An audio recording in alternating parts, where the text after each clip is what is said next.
the one thing that I realized, man, is I always kind of thought, man, there's something really holding me back. And I don't know what it is, but at the very forefront, I really did. It was how I felt about myself and how I looked. Right. And there's people out there right now listening that are living in their own jail cell or their own prison. Like, to me, if you look at your life and if you're not making the money you want to make, or you don't have the wife or husband you want, or, you know, you think your friendships suck or your kids are disrespectful, man, turn that mirror around. Yeah. And are you attacking the one thing that is holding you hostage every single day? And a lot of people will say, well, I don't know what that is. Like, no, you do. You're thinking about it right now. Like the people listening right now and watching, they're literally thinking about the one thing that's holding them back. Maybe it's porn. Maybe it's nutrition. Maybe it's yelling at their kids. Fix that one thing, and you'll see yourself evolve to a point where, man, you are firing on all cylinders, and now you can lead. Now you can go be that big executive that you want to be, whatever that is. Yeah. All day, brother. All day. Oh, I man. love it, man. I love it. Yeah, dude. That's just something that I always think about. And I'm like, you know, the thing that holds people back is the thing that you think about the most. And it's not ever independent. It all works together.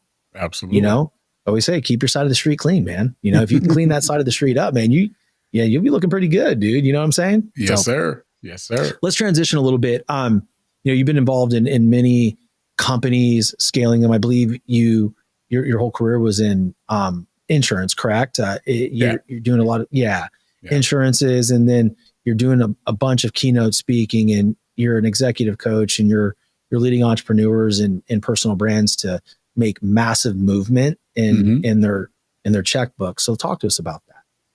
Yeah, man. So I'm going to go back to my because, right? So my because was to change my mother's life.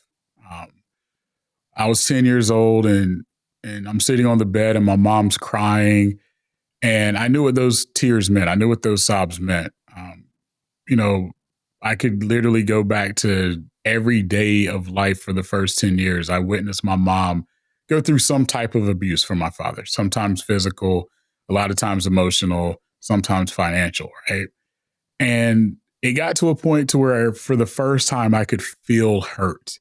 And I don't know if anyone's ever had that moment where for the first time you felt pain that wasn't yours.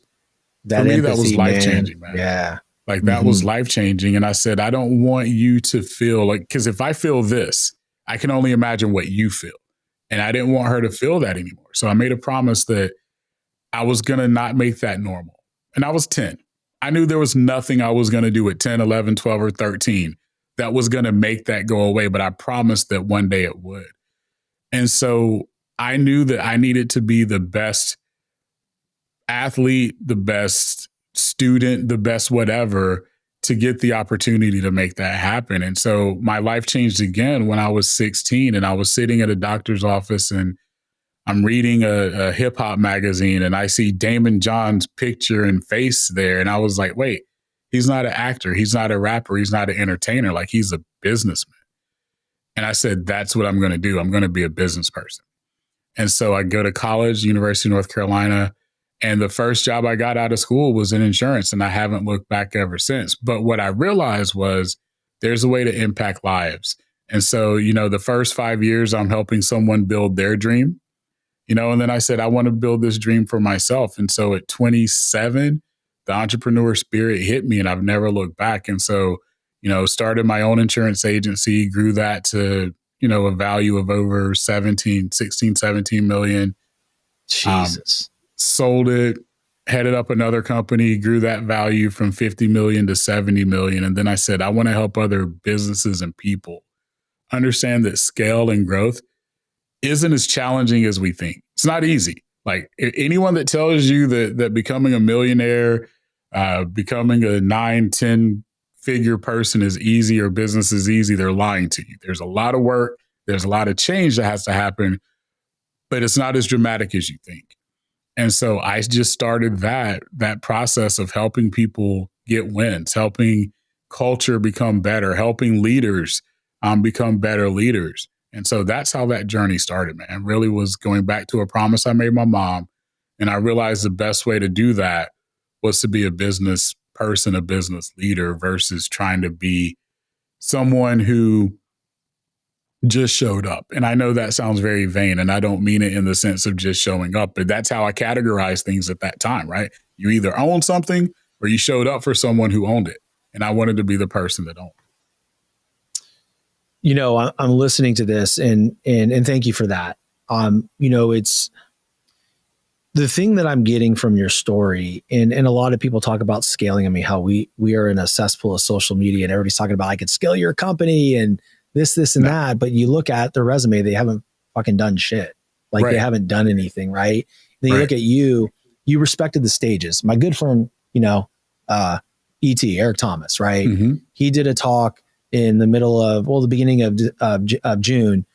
And he was talking about, that's a good story. He's on stage and everything that Eric Thomas does is a sermon. And it's really cool, man. It's it's dope, man. But he gets on the stage. It's like everybody in this audience wants to be the speaker. You want to be on the stage, but you're not respecting the stages. Yep. You follow me? The process. You respected the process. You had a because, right? You became an empath at one point and felt your mom's pain. You knew that you had to be the best athlete and the best student to get the opportunities to go to UNC Chapel Hill. And then you saw the magazine of Damon Johns, like, oh, I can be a businessman. And then you started in something, you built someone's dream for 5 years, and then you went off and did your own. Yeah. And you scaled it to 17 million and the next company from 20 to 50 million. You had evidence, you had the tools, and you did those things. And so it made sense when you decided to break off on your own and help other entrepreneurs. You had that resume.